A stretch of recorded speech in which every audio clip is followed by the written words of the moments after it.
Hello, my name's Jake from Firestorm Games. I'm here today with another Tabletop Spotlight. Today we're looking at Last Defense from Funko. This is a 2-6 player game. It's a co-op and a dice roller. It takes about 20 minutes plus setup time. And I say about because you have an app which has a timer for 20 minutes. So it's all really down to how long it takes you to set up the game. Okay, what's the theme? Aliens are invading. Simple as that. There's 5 different alien types. 4 of them will be used each game. The app tells you which ones turn up, so you're never quite sure. During your turn, you roll 2 dice. One is your movement dice, and one is your loot dice. You can re-roll if you want to, but you have to roll the pair of them. So if you choose to re-roll the pair of the dice. That one's how far you can move, this one's how many cards you draw from the top of the deck.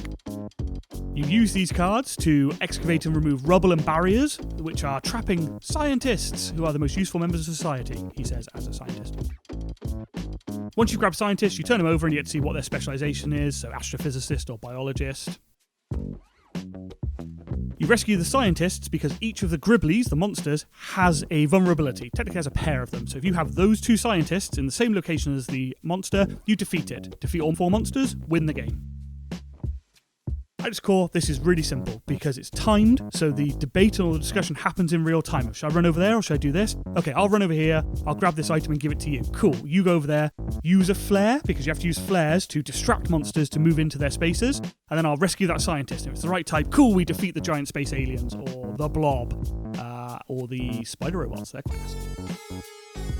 I love this game because of the app. The app is in a newscaster styling, so it interrupts you as you're playing with a news report that they are now attacking the mega store, and it's really, really stylized, but it absolutely speaks to me.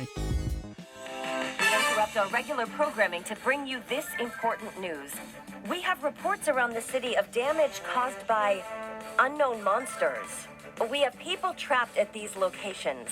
The construction site, the neighborhood, the factory, the zoo, and the gardens. The replayability comes from the app telling you monsters moving in different directions you cannot predict. There is no deck where we've had all the mega stores used up, so we can't have that, so we'll stay away from the hospital or things like that. The app will keep it fresh every time you play, and the countdown timer, 20 minutes sounds like loads, it really isn't. We got through our first game of this, we thought we were doing fine, and suddenly we looked and went, oh, we've got 7 minutes left, that's not long. So we had to really speed up. We started making, I would say, substandard decisions because we were under a time pressure, so we maybe shot ourselves in the foot a couple of times, which is great. That's absolutely what I'm looking for in this sort of game. You want to feel time pressure.